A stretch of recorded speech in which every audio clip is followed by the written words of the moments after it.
Ya.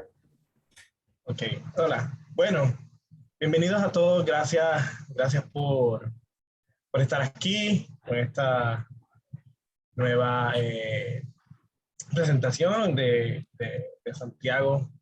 Yo voy a hablar un poquito de Santiago, lo voy a presentar un poquito antes de que él comience y al final pues vamos a darle un espacio para que ustedes puedan hacer preguntas a, a Santiago. Ok, pues hoy Hoy nos acompaña el doctor Santiago Ramírez Barahona.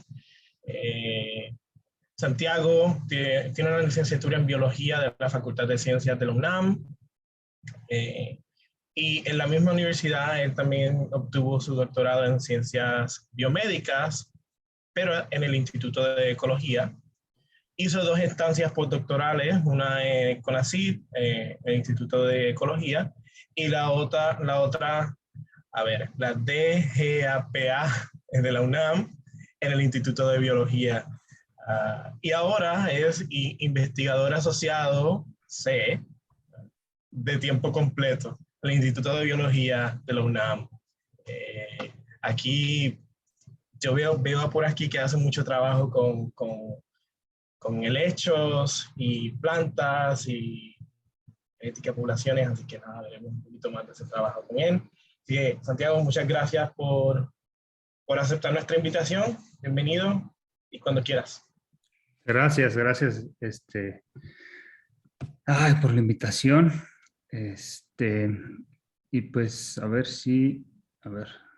¿dónde está mi presentación?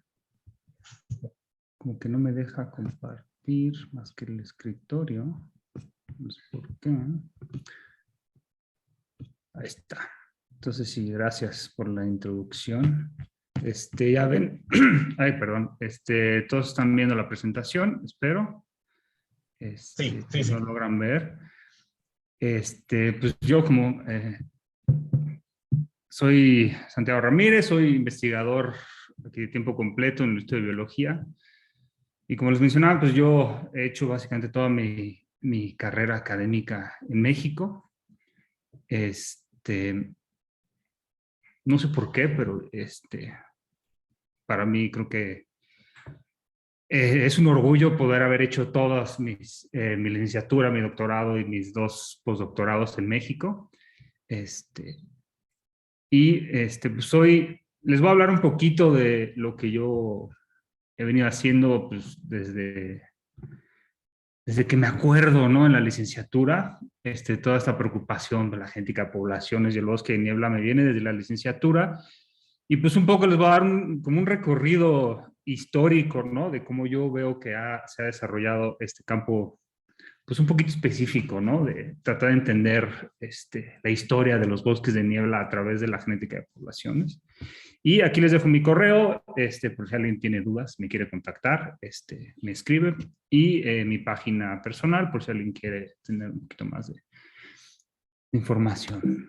A ver, creo que tengo que picar. Miren, está, antes que nada, para que no me da tiempo, quisiera agradecer a mis 4 tutores durante toda mi carrera: Susana Magallón, Luis Eguiarte, Francisco Ornelas e Isolda Luna, que digamos han hecho pues posible mi carrera y que haya llegado a donde estoy. Y obviamente todos mis colaboradores y recientemente pues todos mis alumnos, ¿no? Jessica, Alejandra, Julián, Marco, Pablo y Gabriel, que pues son parte de este equipo, ¿no? Que llevamos trabajando. Entonces, un poco ya entrando a los bosques de niebla, supongo que muchos de ustedes están familiarizados con los bosques de niebla.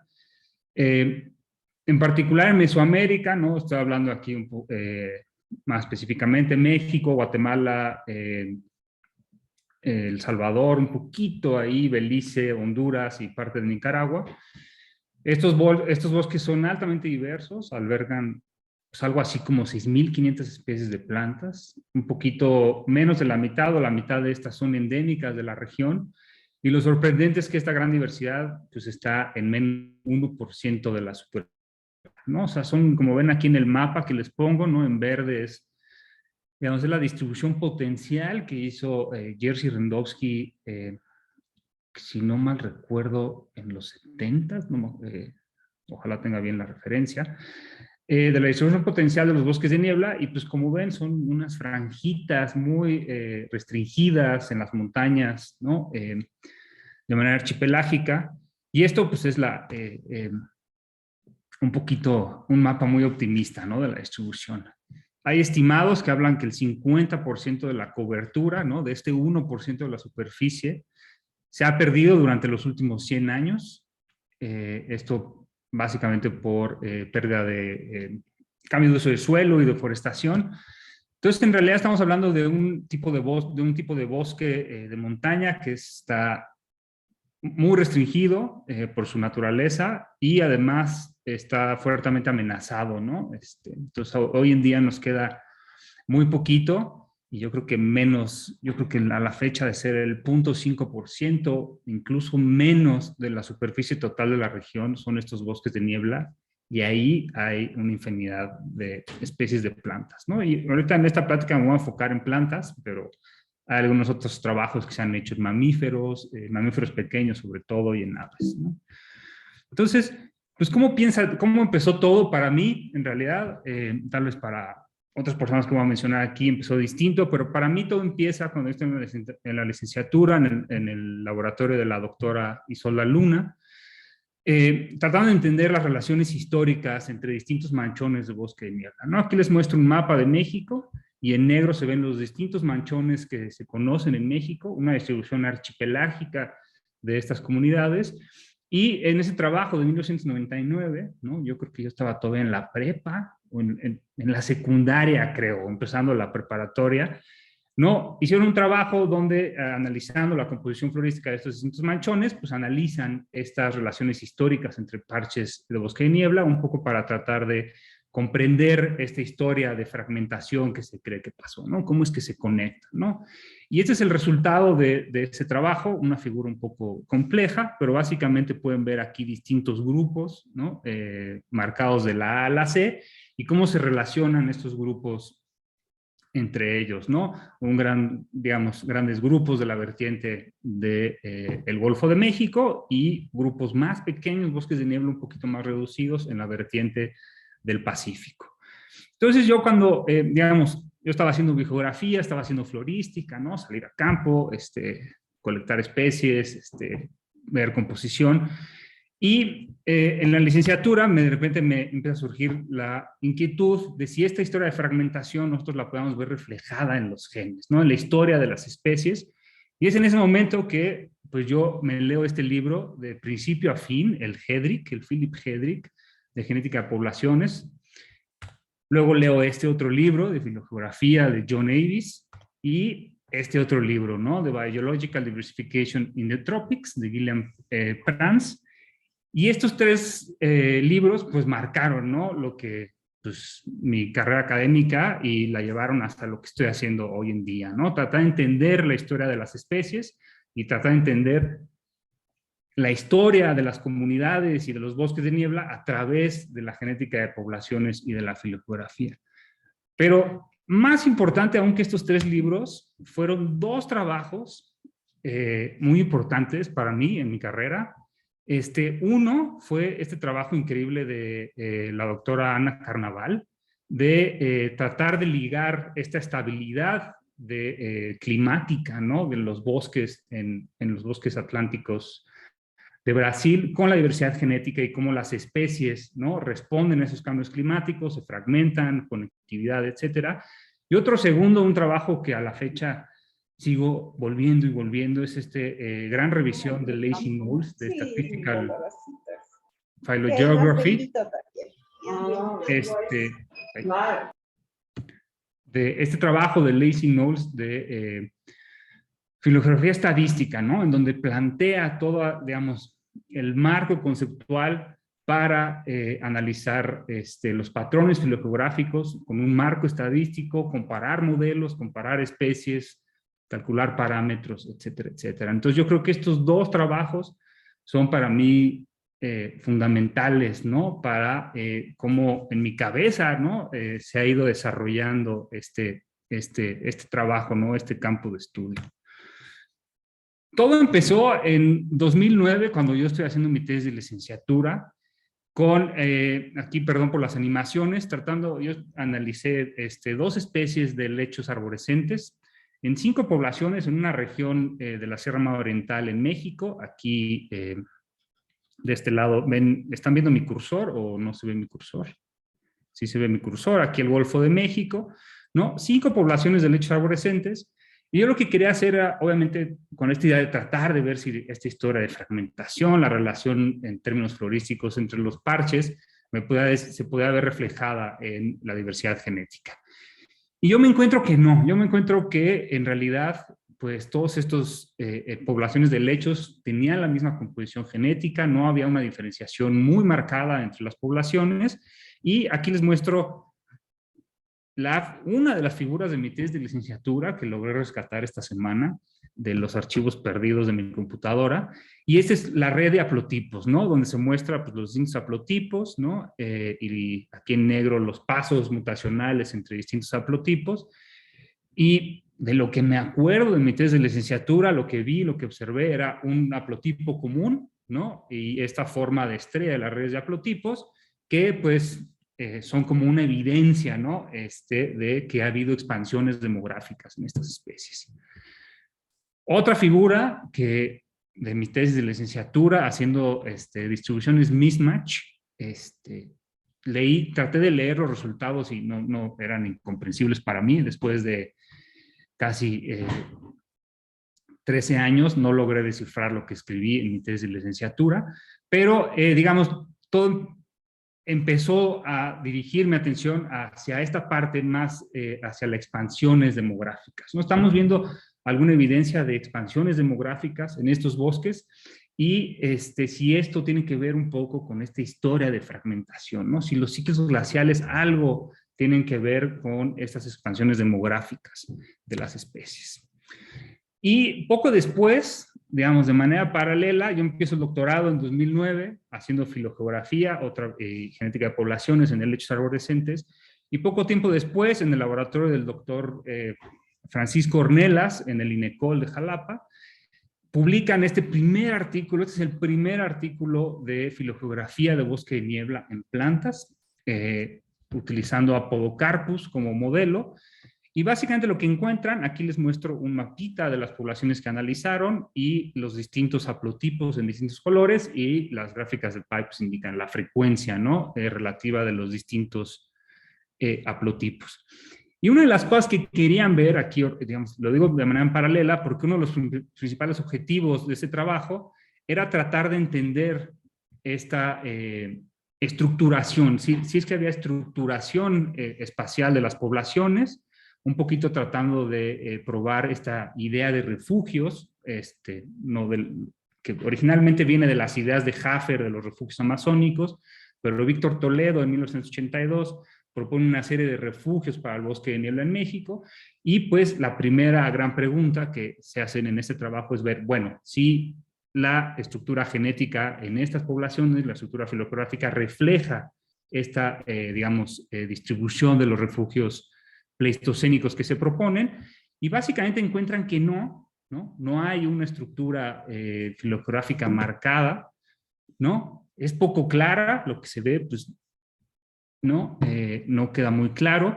Y en ese artículo, un poco más, haciendo más énfasis, hablan de esta, hacen hincapié en esta divergencia precuaternaria de las distintas poblaciones de Podocarpus matude. Pero hasta ahí se queda, ¿no? Entonces empezamos a ver, podría hablarse, por ejemplo, aquí de estas poblaciones en Oaxaca que tienen otra composición, pero la estructura filogeográfica era muy poco clara, ¿no? Entonces, les voy a ir mostrando cómo la secuencia de cómo fueron saliendo estos trabajos. El segundo trabajo que sale es en Musonia de Peana, en esta plantita que, si no mal recuerdo, es polinizada por colibrís. Otra vez, este es un trabajo de la doctora Carla Gutiérrez Rodríguez en el laboratorio del doctor Ornelas. Y aquí ya de manera explícita hacen una prueba de los refugios de Toledo. Aquí un mapa con las localidades de colecta. Y aquí en los círculos lo que se muestra son la ubicación de los distintos refugios pleistocénicos que se habían propuesto para México, ¿no? Aquí en los círculos, si no mal recuerdo, los círculos más, con la línea más gorda, son estos refugios, ¿no? El refugio de Córdoba, el refugio de la Sierra de Juárez, el refugio de los Tuxtlas, el refugio de la Lacandona y el refugio del Soconusco. Entonces lo que se pregunta, bueno, vamos a probar si sí. Y este es el resultado que ellos obtienen con su red de haplotipos, ¿no? Aquí pues están otra vez las poblaciones y los colores indican los distintos haplotipos y sus frecuencias. Y lo que ven es que ya hay una estructura filogeográfica un poco más clara, pero no tiene nada que ver con los refugios pleistocénicos que se habían propuesto, sino que parece más bien ser una división por el istmo de Tehuantepec, ¿no? Esta zona de tierras bajas que, digamos, divide básicamente Veracruz, Oaxaca, de Chiapas y el resto de Centroamérica.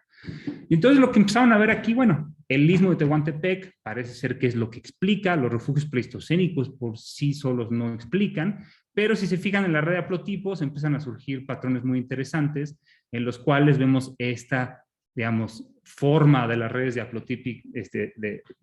haplotípicos en forma de estrella, típicas evidencias de expansiones demográficas. Sigue otro trabajo por otro grupo de investigadores, Clifford y colaboradores, en 2013 con begonia, una especie de begonia. Otra vez intentan poner a prueba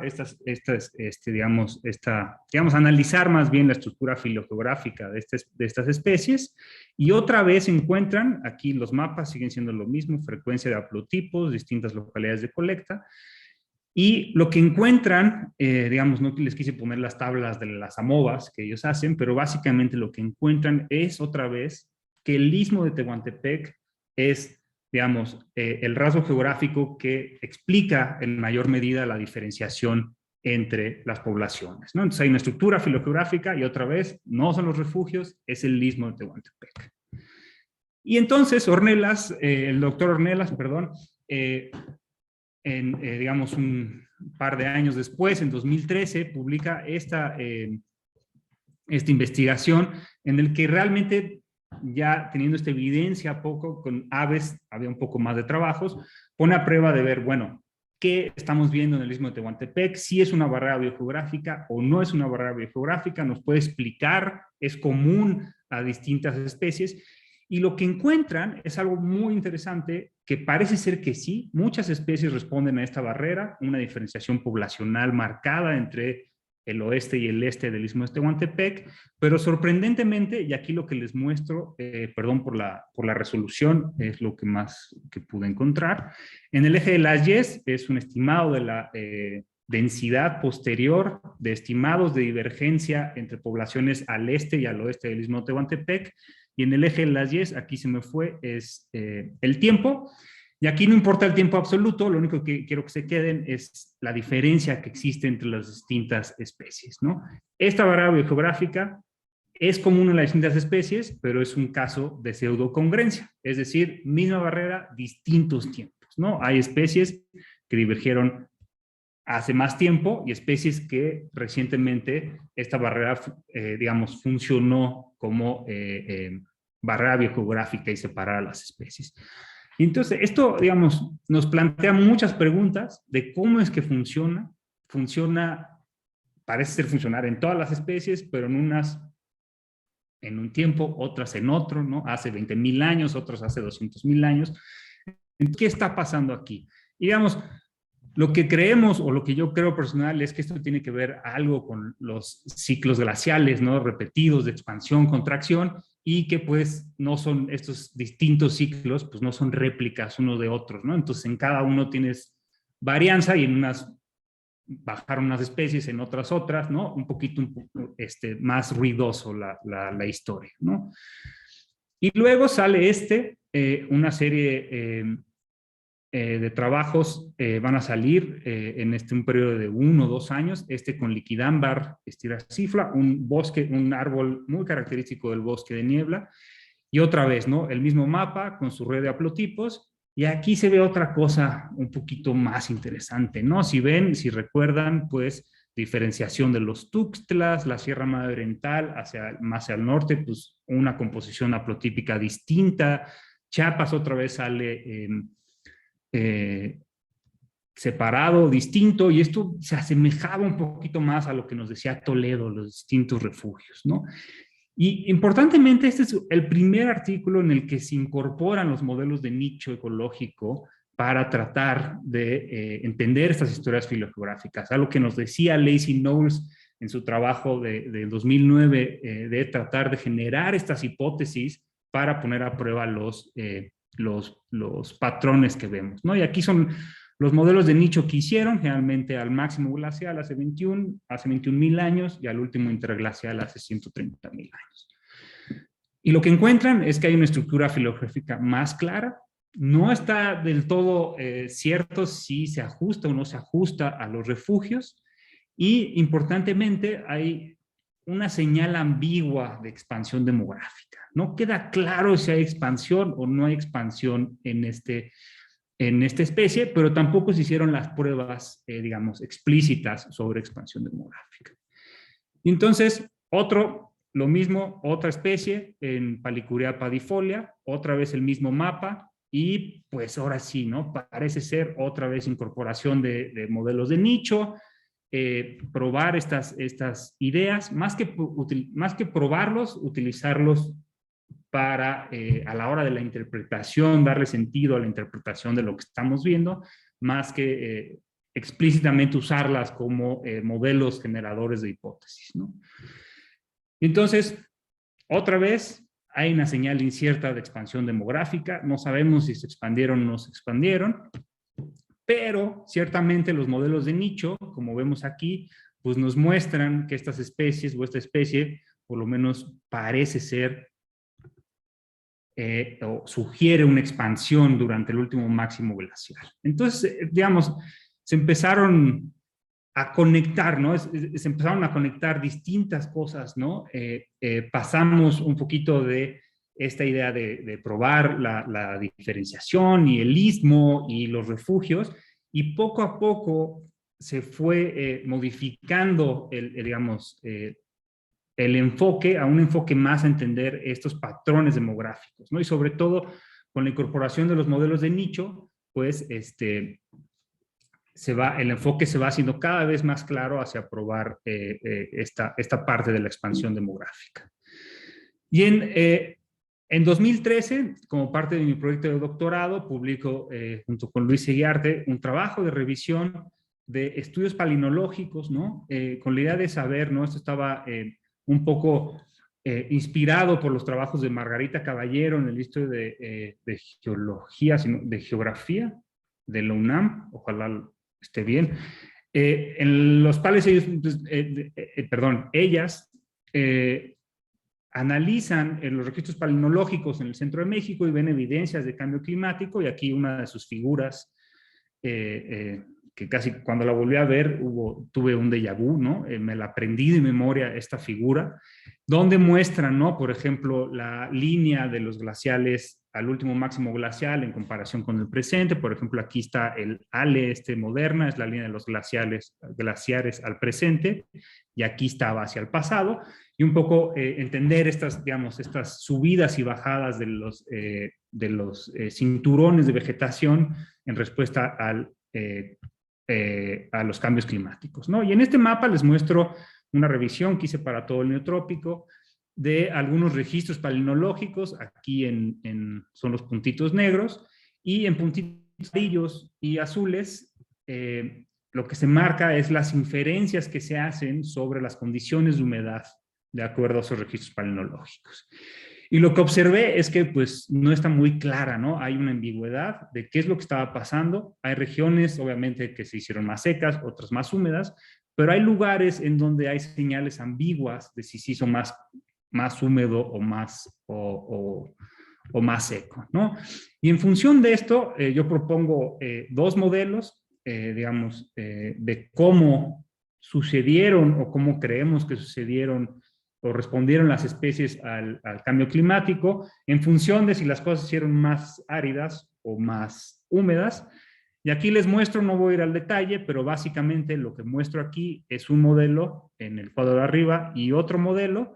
Y aquí en las bandas de colores muestro, digamos, la banda altitudinal hipotética que siguen las especies o sigue el bosque durante 3 periodos. Aquí al presente abajo y 18.000, 23.000.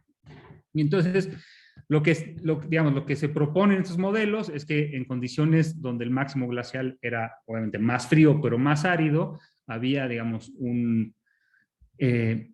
presiones opuestas que llevaban a las especies a restringirse o a contraerse en refugios climáticos, un poco retomando las ideas de Toledo y de Hafer, ¿no? Las especies bajan por el frío, pero la aridez las contrae y las empuja hacia pequeños manchones o refugios, ¿no?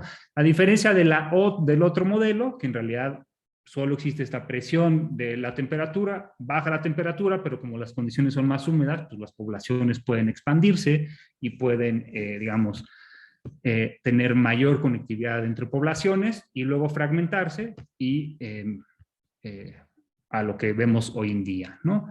Entonces, lo que tenemos es que hay una ambigüedad en la evidencia paleoclimática y en base a esto, pues propongo estos dos modelos que yo le decía bosques húmedos, pero recientemente un alumno le dijo selvas húmedas y me gustó más su término, entonces se lo robé, selvas húmedas y refugios secos, ¿no?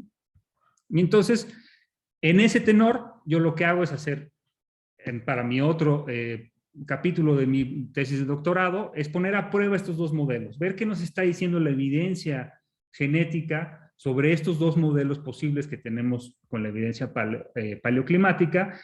Y sorprendentemente, cuando yo hago los modelos al último máximo glacial, pues como todos ustedes saben, hay distintos modelos de circulación con los que se pueden hacer los modelos.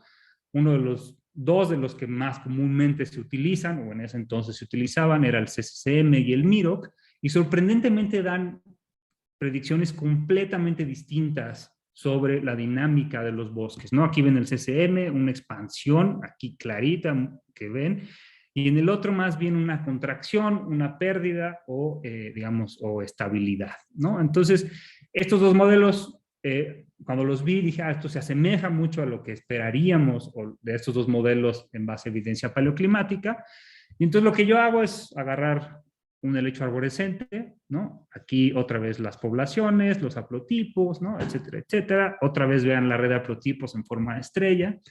Y lo que yo hago es poner, utilizando inferencia modelos ABC, poner a prueba explícitamente estos dos modelos que generé con evidencia paleoclimática y modelos de nicho, poner a prueba estos dos modelos. Un modelo de estabilidad, que es lo que nos dice el MIRO, condiciones secas, las poblaciones de estabilidad a reducción, y un modelo de expansión demográfica, ¿no? Cuando las condiciones eran más húmedas, pasaron de tener en el último interglacial esta distribución a expandirse y luego contraerse. Y básicamente lo que yo encuentro, encuentro más apoyo para un escenario de expansión demográfica hace 20.000, 30.000, creo que era entre 20.000 y 50.000 años, ¿no? Y esta expansión demográfica es consistente con los modelos de nicho, y es consistente con alguna de las evidencias paleoclimáticas. Pero importantemente, les decía, estos dos modelos, hay mucha incertidumbre en los modelos de nicho, ¿no? Y esto, digamos, y esto creo que es una preocupación que yo he tenido desde ese entonces, es que el uso de los modelos de nicho en la filogeografía, o como veníamos haciendo, era como nos ayudaban a interpretar los datos genéticos que nosotros observábamos, pero lo que me di cuenta aquí, lo que nos hemos dado cuenta es que hay mucha incertidumbre entre modelos climáticos. Y entonces, pues uno puede escoger uno u otro dependiendo de lo que uno quiera decir, ¿no? Entonces hay que tener en cuenta estas diferencias entre modelos, que aquí se las muestro en esta gráfica. Sí, aquí lo que les muestro es la precipitación en el eje de las X, la precipitación anual actual y la precipitación anual al último máximo glacial, y aquí son los dos modelos que analicé, el CCCM en rojo y el MIROC en en negro, ¿no? Entonces lo que se ve es que son completamente distintos, ¿no? Hacen inferencias completamente distintas acerca de los patrones de precipitación, y pues es importante poner a prueba estos modelos de manera explícita utilizando, digamos, un marco estadístico, ¿no? Y entonces a partir de ahí cambia toda la perspectiva, ¿no? Ahora sí ya cambia todo a probar explícitamente demografía, y ya no, digamos, se fue dejando un poco de lado ya esta parte de la divergencia y que si los refugios y estructuración filogeográfica. Y aquí les muestro, por ejemplo, Rhipsalis baxífera, esta cactácea epífita, no sé si algunos de ustedes la conozcan. Otra vez estuvieron los bosques de niebla, aquí otra vez los mismos mapas y las mismas redes de haplotipos, si se fijan otra vez, haplotipos en redes de estrella. Esto puede ser algo común o más bien algo de los marcadores. Y aquí es la primera vez, por ejemplo, que se utilizan modelos bayesianos explícitamente, Skyline plots para inferir expansiones demográficas. Y lo que se ve, y es interesante, y esto lo voy a retomar después, es que este es un grupo, el A, el B es otro grupo, en el eje de las X es el tiempo en miles de años al pasado, y en el eje de las Y es un estimado de tamaño efectivo, ¿no? Entonces se ve un grupo, otro grupo, y el C es el combinado de los dos grupos. Y entonces empezamos a ver estas señales de expansión, pero con un poco de ambigüedad, ¿no? Porque lo que vemos es que hay grupos o grupos de poblaciones que sí muestran expansión y otros grupos que no muestran expansión. Lo mismo pasa con este otro muérdago, este muérdago parásito de la familia Lorantaceae, Sitacanthus. Otra vez les muestro aquí una estructura filogeográfica un poquito más compleja. Este sistema nos ha dado muchas otras cosas. Parece ser que hay hibridación que está relacionada con ciclos glaciales y eventos de contacto secundario como producto de los cambios climáticos.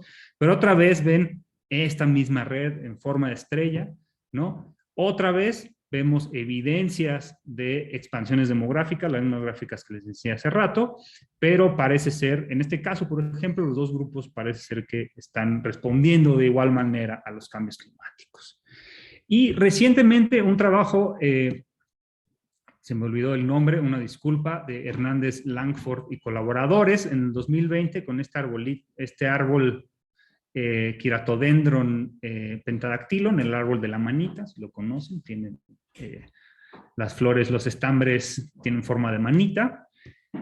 Lo que hacen, y es bien interesante, es, bueno, primero hacen un análisis de asignación bayesiana, un structure, están familiarizados, encontrando dos grupos, otra vez, fíjense, Western e Eastern. Esto, aquí está el istmo, otra vez esta misma señal del istmo dividiendo poblaciones, y lo que hacen es, pues vamos a ver cómo se comportan en términos demográficos estos dos grupos, y otra vez las mismas gráficas, y lo que ven es que sí, que estos dos grupos, por lo menos en esta especie, están mostrando evidencia de expansiones demográficas, otra vez utilizando modelos de nicho para tratar de entender estas dos cosas.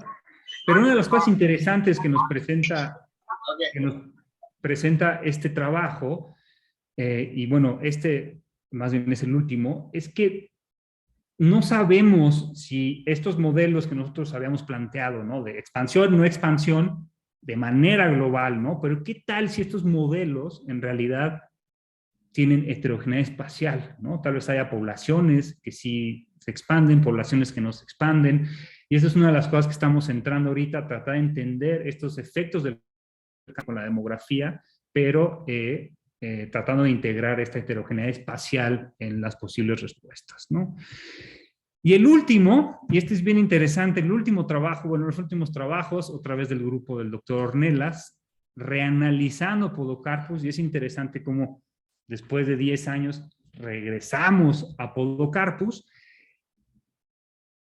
Y lo que se ve aquí, les quiero mostrar, es que hay una inferencia de desplazamientos altitudinales en respuesta a cambios climáticos, en temperatura y en precipitación, pero por ejemplo en estas tres especies, y es lo que hablaba de la heterogeneidad espacial, pues hay respuestas muy distintas, ¿no? Aquí les muestro estos diagramas de densidad.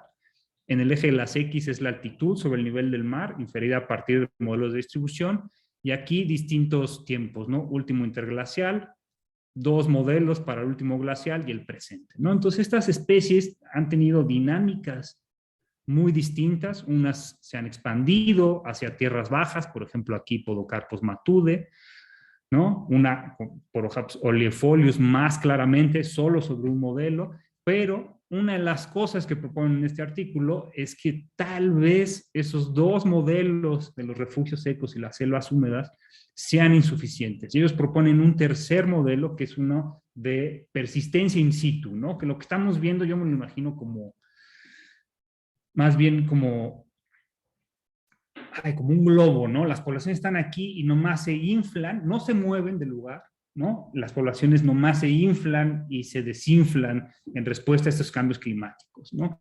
Y esto nos hace pensar que, pues ya tenemos, ¿no? La historia se empieza a complicar más, ¿no? Ya no sabemos si hay refugios, pues no sabemos, ¿no? Porque si el istmo funciona o no funciona, pues a veces funciona, a veces no funciona, y cuando funciona, funciona en un tiempo, o a veces puede funcionar en otro tiempo. La conectividad, obviamente no sabemos cómo se estuvieron conectadas estas poblaciones y no tenemos ni siquiera evidencia muy clara sobre la expansión demográfica en general de los bosques de niebla, ¿no? Creemos, bueno, parte de mí quiere creer que sí hubo una expansión, digamos, de manera simultánea en distintas especies del bosque de niebla, pero la otra parte de mí,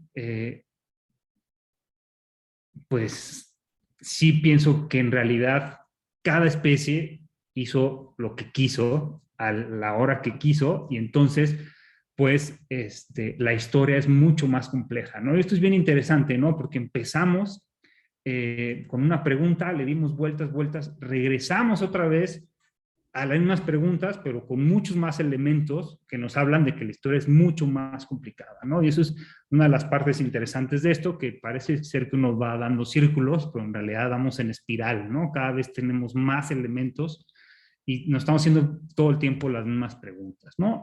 De manera de resumen, pues, ¿dónde estamos? Esta es una tabla que saqué de mi tesis de doctorado con algunas otras especies aquí.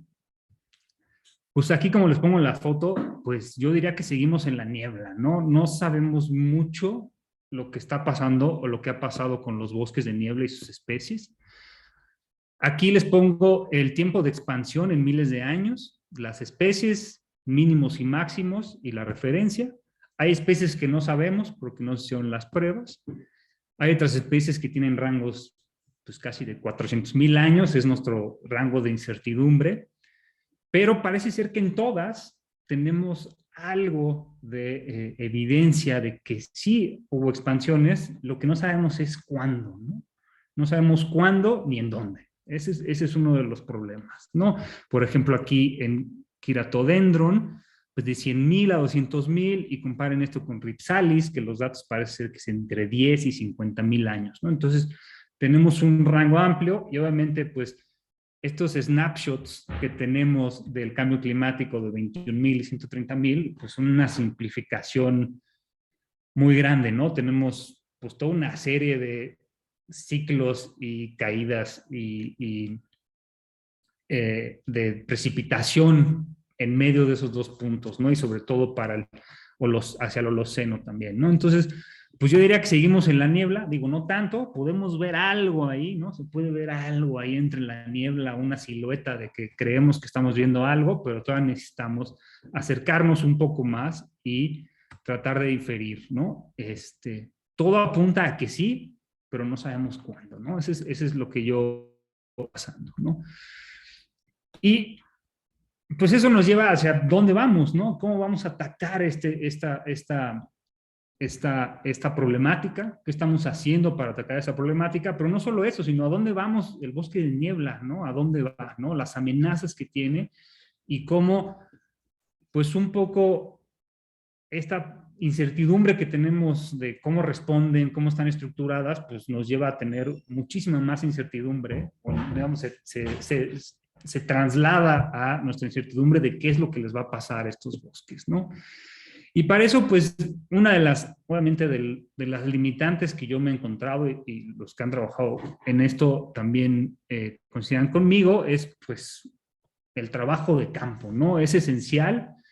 Muchas veces es muy difícil hacer ese trabajo de campo. Aquí les muestro una foto. Aquí está básicamente una pared y del otro lado básicamente está otra pared, ¿no? Entonces hacer trabajo de campo es muy difícil por muchas cuestiones y también es importante hacer este trabajo de campo y seguir haciendo, porque muchas de estas cosas las estamos perdiendo, ¿no? Aquí les muestro un mapa de mi trabajo de tesis de doctorado. Aquí les muestro las localidades que colecté para un helecho arborescente en los puntitos negros y los puntitos, aquí los asteriscos, son aquellas localidades que visité, que se sabía que había y que creo que en esta ya había un campo de fútbol, en esta había potreros, en los Tuxtlas ni se diga, ¿no? Una deforestación. Entonces, si ven, pues son varios, ¿no? Los lugares en donde, pues parece ser que había, pero ya no hay evidencia de que existan estas especies, ¿no? Entonces, eso es lo que yo, este trabajo de redescubrir y monitorear estos bosques de niebla para saber, pues, qué es lo que tenemos y qué es lo que nos queda, ¿no? Y este trabajo de salir a campo, ¿no? Llevamos pues un poco más de 10 años saliendo a campo, nos ha llevado muchas descubrimientos muy interesantes, ¿no? Especies nuevas de helechos arborescentes, por ejemplo, que creemos, bueno, yo creo que hay una especie nueva ahí, unos bosques de niebla en Oaxaca, ¿no? Por ejemplo, en este muérdago en Citacanthus shedianus tenemos evidencia de híbridos, ¿no? Que no teníamos evidencia antes. Podocarpus matude, por ejemplo, una especie de bosque de niebla que uno de mis colegas, hay una población a nivel del mar en Coatzacoalcos, esto es casi en la costa del Golfo de México. Entonces, tenemos cosas muy interesantes y como les decía, ¿no? Aquí de repente vas a la localidad y pues acaban de abrir un camino y pues tus 4 plantitas de tu especie que tenías ya no están, ¿no? Ya desaparecieron y hay que hacer el trabajo de volverlas a encontrar, ¿no? Entonces, este trabajo de descubrir, monitorear, nos lleva a nuevas especies, nuevas localidades, ¿no? Y también un poco a saber, ¿no? Dónde va el asunto, ¿no? Y en ese sentido, uno de los trabajos que estamos haciendo ahorita de bosque y niebla es, pues, tratar de entender, ¿no? En dónde estamos en el conocimiento del bosque de niebla. ¿No? Uno se mete a GBIF y saca, ¿no? Y miles, ¿no? Tenemos miles de registros de ocurrencia, hacemos nuestros mapitas de riqueza, de distribución, pero analizando un poquito más a fondo, muchos de esos registros, o la mayoría de esos registros, son registros de los años 70, de los años 80, de los años 60, ¿no? Entonces, una de las preocupaciones que nos ha surgido es, pues estamos haciendo mapas de riqueza y distribución con datos de hace 50 años, ¿no? ¿Qué es lo que pasa? O sea, ya no sabemos si estamos haciendo, pues, mapas con fantasmas, ¿no? Porque muchas de estas localidades probablemente ya no existan, ¿no? Entonces, hice un ejercicio, no es mi mejor gráfica, perdón, la hice hoy en la mañana, pero básicamente aquí les muestro, en el eje de las X, la edad promedio de los registros de ocurrencia de las especies comparada con un baseline, es decir, la fecha de cada registro, saqué la diferencia con el presente, ¿no? Entonces, ¿no? Un registro del 2010, pues tiene 10 años de antigüedad, etcétera, etcétera. Y lo que hice fue cambiar estos distintos baselines. Agarré uno a 1990, uno a 1970 y uno al presente. Y aquí le muestro, son gráficas de densidad. Y espero que se entienda, lo que se ve es, por ejemplo, que para 1970 y 1990 el conocimiento de la diversidad o los registros que teníamos eran relativamente recientes. El promedio es, creo que, de 10, 11 años de antigüedad de los registros. Y cuando nos vamos al presente, esta edad de los registros aumenta a 30, 35 años en promedio de antigüedad que tenemos de los registros de bosque de niebla en México. Y esto nos habla de la falta de conocimiento actual, ¿no? De qué es lo que tenemos, ¿no? Vamos al campo y ya no están estos registros probablemente, ¿no? Entonces, un poco la idea es que tenemos que seguir saliendo a campo, tenemos que seguir conociendo y no se diga nada de la diversidad genética, ¿no? Sabemos muy poco. Los artículos que les enseñé, pues básicamente son casi todos, ¿no? De esas 6,500 especies, las contamos con los dedos, ¿no? Yo creo que 15 a lo mucho especies tenemos datos genéticos, ¿no? Y esto nos habla un poco de la precariedad, ¿no? Y de la urgencia de conocer estos bosques y tratar de saber dónde estamos y a dónde vamos, ¿no? Entonces, en ese sentido, pues, se han hecho estimaciones, ¿no? Un trabajo de Daniel Jiménez y Townsend Peterson muy reciente, donde se estima que pues la gran mayoría de los bosques de niebla en México no están protegidos, ¿no? Vean la cantidad mínima de bosques de niebla que se encuentran bajo algún tipo, una categoría de protección en México. Son mínimos, ¿no? Casi todo está, pues ahora sí que a su suerte, y a su suerte lo digo porque hay lugares en donde ha habido, por ejemplo, en la Sierra Norte de Oaxaca, esfuerzos comunitarios muy importantes para conservar los bosques de niebla. Uno de los bosques de niebla mejor conservados está aquí en la Sierra de Oaxaca, pero digamos, está a su suerte porque pues está, digamos, esto puede cambiar en cualquier momento, les pueden hacer una presa en cualquier momento, ¿no? Digamos, hay muchas cosas que pueden pasar con el bosque de niebla, ¿no? Ese es un trabajo, bueno, ya no tan reciente, del 2012, donde se analiza cómo se proyecta, qué va a pasar con los bosques de niebla, y de lo que se habla es que, pues 68% de los bosques están en riesgo de desaparecer, ¿no? Aquí se ve, por ejemplo, la frecuencia de bosques que no están protegidos y que se van a perder, bosques que no están protegidos y parece que van a permanecer, y bosques que se van a perder protegidos y bosques protegidos que van a permanecer. Entonces, si ven, es preocupante, ¿no? De lo poco que está protegido, pues de acuerdo a estos modelos de cambio climático, va a permanecer un cachitito, ¿no? Entonces, estábamos en el 1%, ¿no? De la distribución del territorio, los bosques de niebla, ¿no? Del área. Luego le quitamos a ese 1% el 50% de pérdida en los últimos 100 años, y luego en los próximos 30 años a ese 1% le quitamos el 50% y luego le restamos el 68%, pues imagínense, van a quedar pues casi unos parchecitos diminutos de bosque de niebla, ¿no? Y lo que queremos hacer, bueno, y esto, digamos, aquí muy rápidamente, nomás para un trabajo reciente de Kenneth Feely, donde analiza los cambios en temperatura y en humedad en ecorregiones en América. Se los recomiendo mucho. Y se ve, ¿no? Como aquí en colores, cómo se va a aumentar la temperatura, y en muchas regiones va a haber una aridificación, en colores hacia los cafés. Y aquí en esta gráfica son datos, una gráfica que yo hice, la tasa de aridificación en el eje de las Y y la tasa media, la precipitación anual en el eje de las X. Y aquí en 1 y 2 marco las 2 ecorregiones que tienen bosques de niebla en México, ¿no? Son las 2 ecorregiones que se predice han tenido una tasa de aridificación más elevada en la región. Y esto nos habla otra vez de lo preocupante, ¿no? Digamos, la precipitación y la humedad para estas especies es muy importante. La otra es un trabajo que apenas está en revisión, lo pueden ver, aquí está como preprint. En términos de uso de suelo, aquí ven un diagrama en el que se ve, no sé si se entienda muy bien, pero aquí están las distintas categorías de uso de suelo: primary forest, agricultura urbano,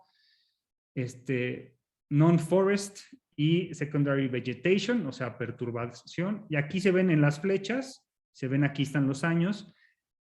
En 1936 teníamos todo esto, y de todo eso, pues más de la mitad pasó de ser bosque primario a bosque secundario, vegetación secundaria en 2015. Y si se fijan, solamente un cachito que está aquí en naranja permaneció o permanece como vegetación primaria en 2015, ¿no? Un gran cacho a vegetación secundaria, otro cacho a agricultura, a cosas urbanas. Y entonces esto otra vez nos habla de la presión que está sufriendo el bosque de niebla, no solo en términos de cambio climático, sino en términos de,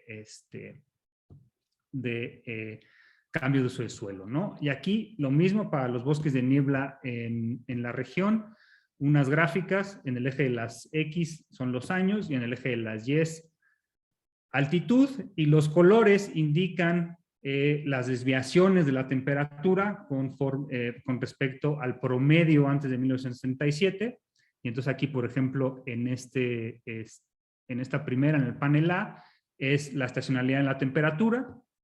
Colores más oscuros indican una disminución en la estacionalidad de la temperatura que se acentúa después de 1965.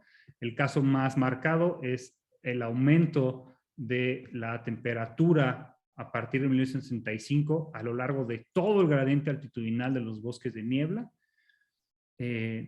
Y lo mismo para precipitación, ¿no? Entonces lo que estamos viendo es que parece ser que los bosques no solo se están perdiendo por cambios de suelo, sino que se están convirtiendo en bosques más cálidos, ¿no? Y más estacionales, ¿no? En términos de precipitación, ¿no? Entonces está lloviendo, digamos, cuando llueve, llueve mucho y cuando no llueve, no llueve. Y eso para los bosques de niebla es, pues muy delicado. No sé cómo voy de tiempo, Luis. Muy bien, perfecto. Entonces, esto lo que nos dice es que pues, los bosques de niebla están muy amenazados por pérdida de cobertura y cambio climático.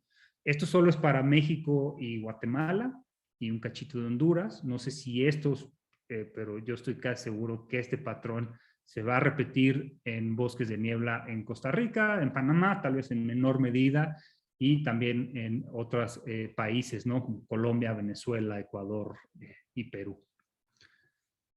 Aquí les muestro este trabajo, un poco hablando de estas presiones que han sufrido. Lo que quisimos hacer es saber, más allá de hacer modelos de nicho y predecir qué va a pasar, tratar de entender qué es lo que ya les ha pasado, ¿no? ¿Qué es lo que ha pasado en los últimos 100 años en el bosque de niebla? Entonces lo que fuimos fue a las bases de datos públicas, agarramos alrededor de 60,000 registros en 116,000 años, sí, seguro.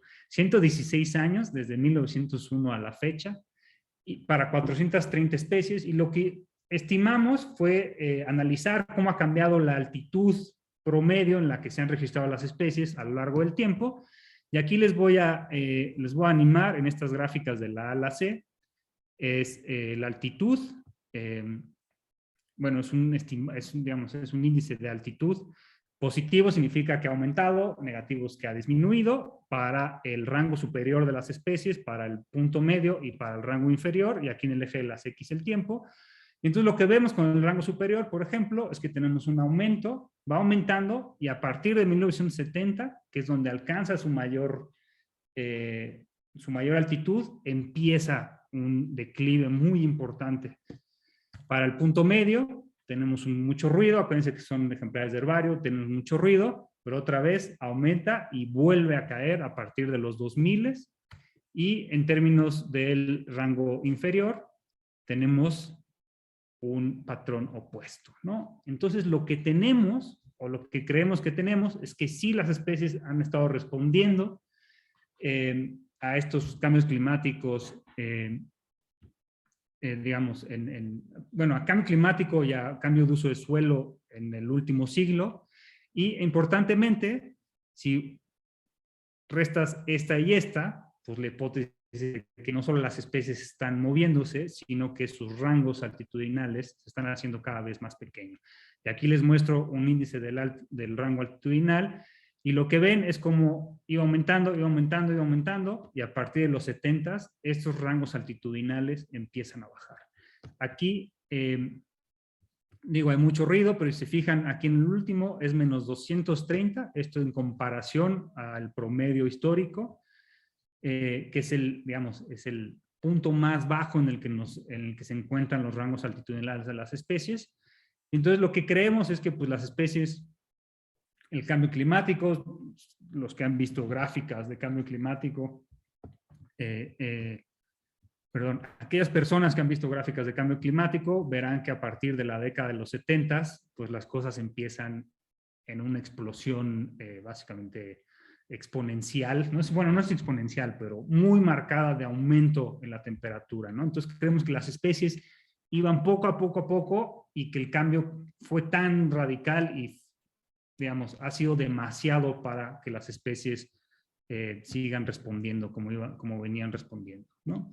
Entonces, aquí, perdón, lo que queremos hacer es pues tratar de entender cuáles son las consecuencias de estos, no solo ya de los patrones históricos, ¿no? De la estructuración y los refugios y la historia glacial, sino tratar de entender las consecuencias de este cambio reciente histórico en los rangos de distribución de las especies, ¿no?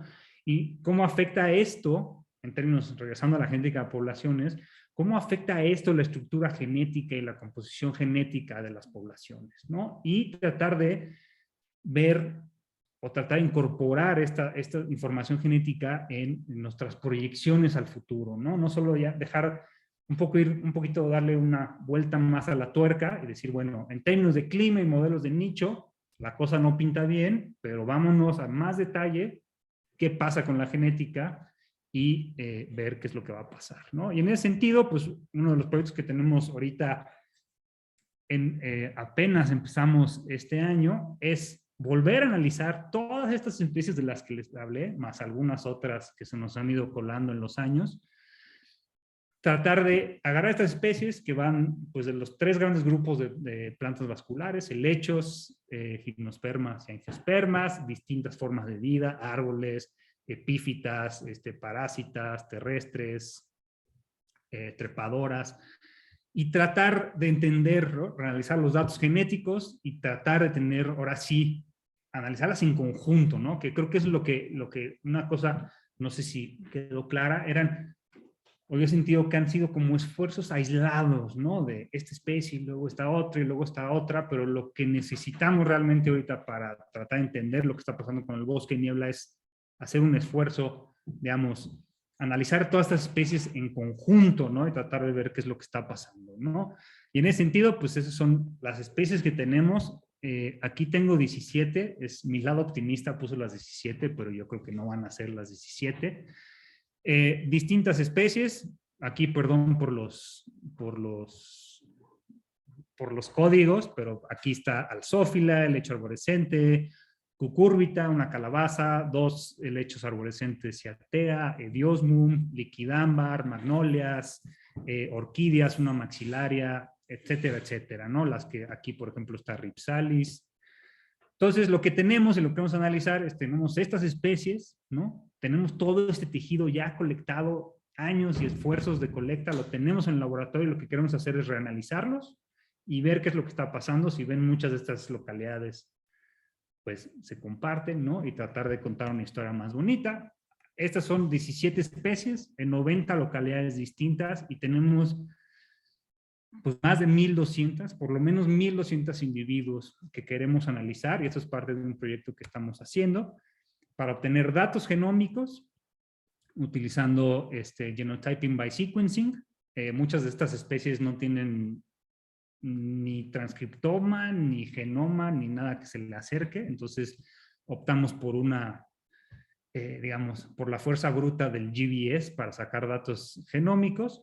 Y también vamos a incorporar modelos de distribución y, como les dije, estos datos históricos de las colecciones biológicas para tratar de entender un poquito más a fondo, ¿no?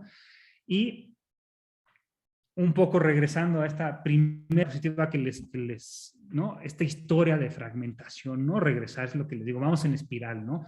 Tratar de entender esta historia de fragmentación, vamos a ver qué pasa con el flujo génico, ¿no? Ya no Entonces, uno de los proyectos, pues utilizando modelos bayesianos y el marco analítico y conceptual de la genética de poblaciones para tratar de entender los patrones de flujo génico y cómo han ido cambiando a lo largo del tiempo de acuerdo a estas secuencias de fragmentación o de acuerdo a estos modelos de fragmentación que tenemos, ¿no? Y por último, en un trabajo, aquí Jonás nos acompaña, creo, un trabajo muy bonito que recién publicamos hace un par de meses, con esta idea de incorporar estos datos genéticos. ¿Cómo le hacemos para realmente incorporar los datos genéticos en nuestras proyecciones o del cambio climático futuro, ¿no? Entonces, esta es la figura de este artículo, en donde básicamente, aquí es un diagrama de Venn con distintas categorías, ¿no? La idea es ir un poquito más allá y no solo, digamos, incorporar la distribución potencial, que es lo que se hace, ¿no? Esta población está en riesgo porque la predice o no la predicen los modelos de nicho, ir un poquito más allá, ¿no? Y tratar de ver esa población, qué tanto flujo génico tiene con otras poblaciones, esta población, este término de genomic offset, no sé si lo han leído, qué tan vulnerable, qué tanta vulnerabilidad genómica tiene al cambio climático, cuánta carga genómica tienen estas poblaciones, o si se pueden mover o no se pueden mover estas poblaciones, ¿no? Entonces, estamos tratando de construir un marco analítico, conceptual, para incorporar distintos aspectos de la genética de poblaciones y hacer pues una evaluación o una proyección un poquito más informada y más detallada. Entonces, si quieren, les recomiendo leer este artículo. Es muy interesante, es una opinión, así que hay mucho tela que cortar, ¿no? Y entonces, pues es ir un poquito más allá, darle una vuelta a la tuerca y tratar de entender hacia dónde vamos, ¿no? Hacia dónde va el bosque de niebla, ¿no? Entonces, creemos que incorporar información genética, en este caso información genómica, nos va a permitir tener proyecciones más detalladas y al mismo tiempo nos va a permitir entender, ¿no? esta historia, ¿no? Que no podemos desligar, ¿no? Este futuro de los bosques con la historia que nosotros podamos inferir, ¿no? De qué es lo que les está pasando y les ha pasado históricamente, ¿no? Y este es un proyecto en el cual estamos, bueno, soy afortunado de tener un grupo de colaboradores en este proyecto, la doctora Ángela Cuervo, el doctor Hernando Rodríguez, la doctora Virginia Rebolledo, el doctor Juan Francisco Ornelas, el maestro en ciencias Antonio Vázquez, el doctor Jonás Aguirre y el doctor Andrés Ortiz. Y con eso, pues espero haya quedado claro, espero les haya gustado y quisiera agradecer pues, a todas las instituciones que me han ayudado a lo largo de los años y sobre todo al proyecto de Ciencia de Frontera 2019 en el que básicamente estamos tratando de entender esto, ¿no? El título se llama Los impactos del cambio climático, pasado, presente y futuro sobre la diversidad genómica del bosque de niebla. Y a la doctora Sona Magallón y a la licenciada Claudia Canela por todo su apoyo. Y pues a todos ustedes por escucharme y espero que haya tiempo para preguntas. No sé cuánto me tardé. Gracias, Santiago. Muchas gracias. De verdad que tremendo trabajo. Ahora es el momento de preguntas, así que si quieren pueden ponerlas en el chat o pueden quitarse del silencio y hablar.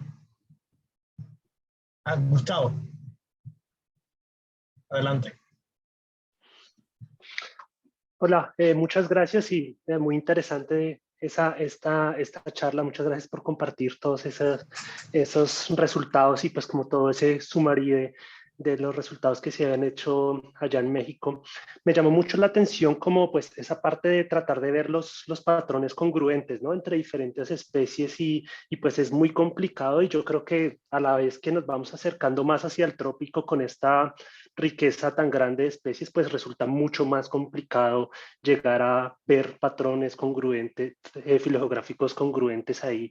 Y pues incluso la propia profesora Lacey Knowles ha hecho pues como mucho énfasis en que hay que estudiar como los rasgos de historia de vida de cada especie para poder llegar a entender un patrón compartido. Tal vez seguramente las especies sí responden de manera semejante, pero la manera como podemos llegar a verla, pues cambia dependiendo, por ejemplo, si es una especie generalista, va a tener una respuesta muy diferente a una especie que tiene, digamos, como una, no sé, una especialización, una adaptación local mucho más fuerte. Y pues así, también la historia, nosotros digamos en estos bosques de montaña, pues tenemos mezcla de especies holárticas, de especies tropicales que pues seguramente responderán de forma diferente a los cambios climáticos. Y entonces, pues, no sé, como haciendo referencias aparte que muy pocas especies se logran tener datos genéticos, es como una buena oportunidad de escoger muy bien qué especies representan diferentes grupos y pues poder, digamos, como enriquecer como, como ya esos análisis a nivel de toda la riqueza para ver cómo están respondiendo a los cambios y pues interpretar, por ejemplo, interpretar mucho mejor esa gráfica que nos mostraste de cómo iban cambiando el rango altitudinal de los registros o de las especies en los últimos años. No sé, pues, como, ¿qué comentarías al respecto? Sí, creo que se me fue ese trabajo de Lacey Knowles. Si no me recuerdo, es un artículo en PNAS, el del Paradigm Shift, ¿no? Donde ella habla eh, como de esta idea que teníamos, ¿no? De tratar de que todo fuera congruente, ¿no? De que todo hiciera sentido, ¿no? Y a mí cada vez que leo un artículo de Lacey Knowles se me vuelan las neuronas, porque sobre todo ese es un artículo bien bonito, la idea, ¿no? De tratar como dicen, no se me va, de embrace, ¿no? No sé cómo sea la traducción, embrace la falta de congruencia, ¿no?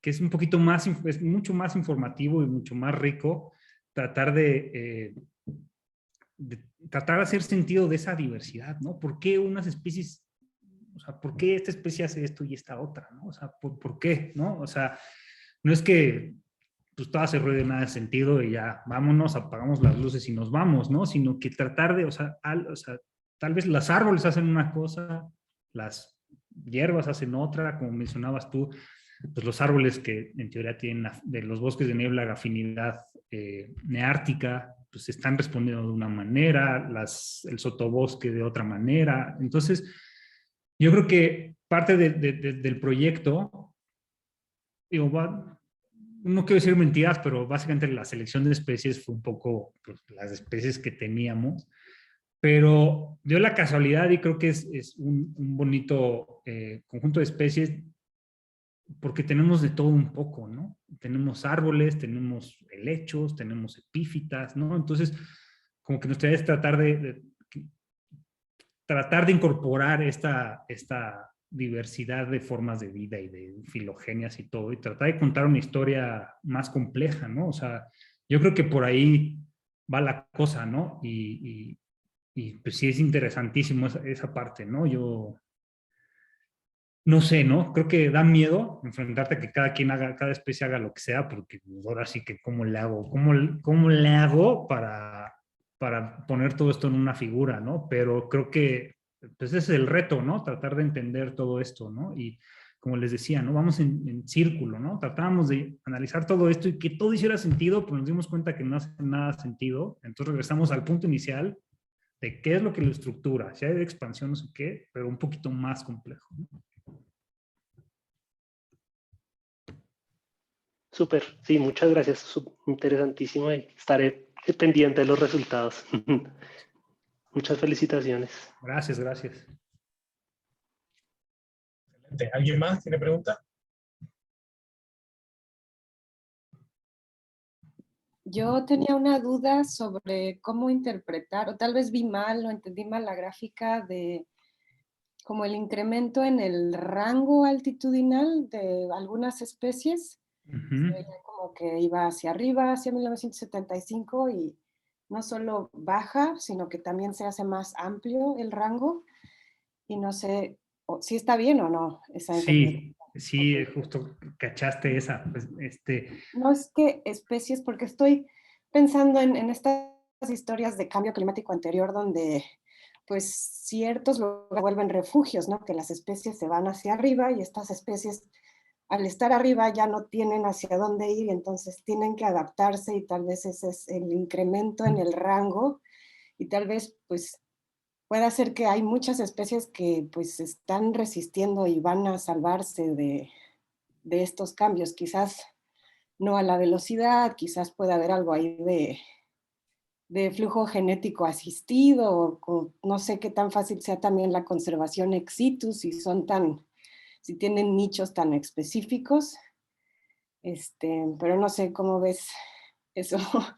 Sí, fíjate que, o sea, esa gráfica, y no mostré los resultados, pero tenemos unos análisis, si te vas al preprint que está disponible, en realidad lo que estamos viendo es que esos patrones se pueden explicar, ¿no? Por cambio climático y por cambio de uso de suelo, ¿no? Entonces creemos que estas dos presiones, todavía no sé muy bien cómo, estoy tratando de sacarle jugo a estos datos, pero creemos, por ejemplo, un escenario, por ejemplo, es que las especies están subiendo por cambio climático, pero el cambio de uso de suelo, ¿no? Está impidiendo que suban más y las está empujando, ¿no? Las está llevando a, digamos, un límite superior, ¿no?